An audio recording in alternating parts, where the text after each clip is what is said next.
সেভাবেই পড়ে শোনানোর চেষ্টা করছি। ঘটনাটা ঘটেছে ঈশ্বরদী রুটে প্রায় মধ্যরাতে। সেই রুটের দূরপাল্লার একটি বাস রাত আনুমানিক 12:12 থেকে 12:30 দিকে শহর ছেড়ে বেরিয়ে যায়। বাসের যাত্রী ছিল একজন ড্রাইভার আর একজন হেল্পার। পথে বেশ কয়েকটা স্টপেজ থেকে যাত্রী ওঠানামা করার কথা, কিন্তু কেন জানি সেদিন কোনো স্টপেজ থেকে কোনো যাত্রী ওঠেনি। বাসটি শহর ছেড়ে আরো দূরে চলে গেল এবং একটি জায়গাতে থামলো। সেখানে দুইজন লোক দাঁড়িয়ে আছে। দেখা গেল তারা বেশ লম্বা চওড়া এবং সাদা আলখেল্লা পরা, মুখ অন্ধকারে ভালো করে বোঝা যাচ্ছে না। তাদের মধ্যে একজনের হাতে ছোট বাচ্চার কাফনে মোড়া লাশ। তারা ড্রাইভারকে বলল, আমাদের সামনের কবরস্থানে নামিয়ে দিবেন। ড্রাইভার এবং হেল্পার একটু ভয় পেলেও কিছু বলল না। তারা বাসে উঠে এলো।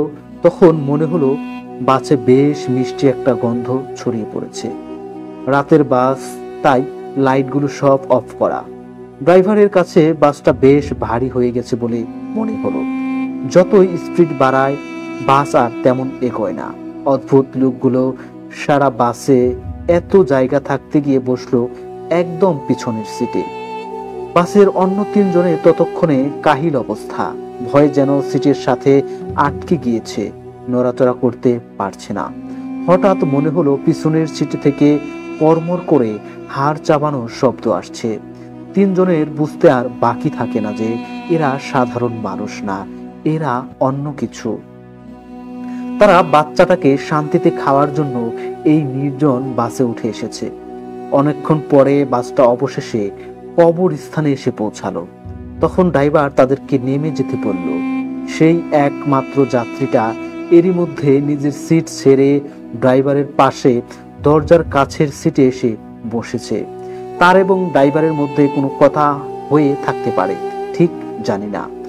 লোক দুইটা যখন নেমে যাবে দরজার কাছে আসা মাত্রই ড্রাইভার লাইট জ্বলিয়ে দিল। সেই যাত্রীর খুব কৌতূহল ছিল যে তারা দেখতে কেমন।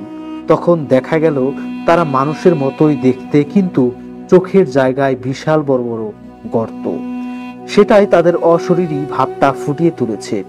তাদের হাতে আগের মতো ছোট বাচ্চার লাশ।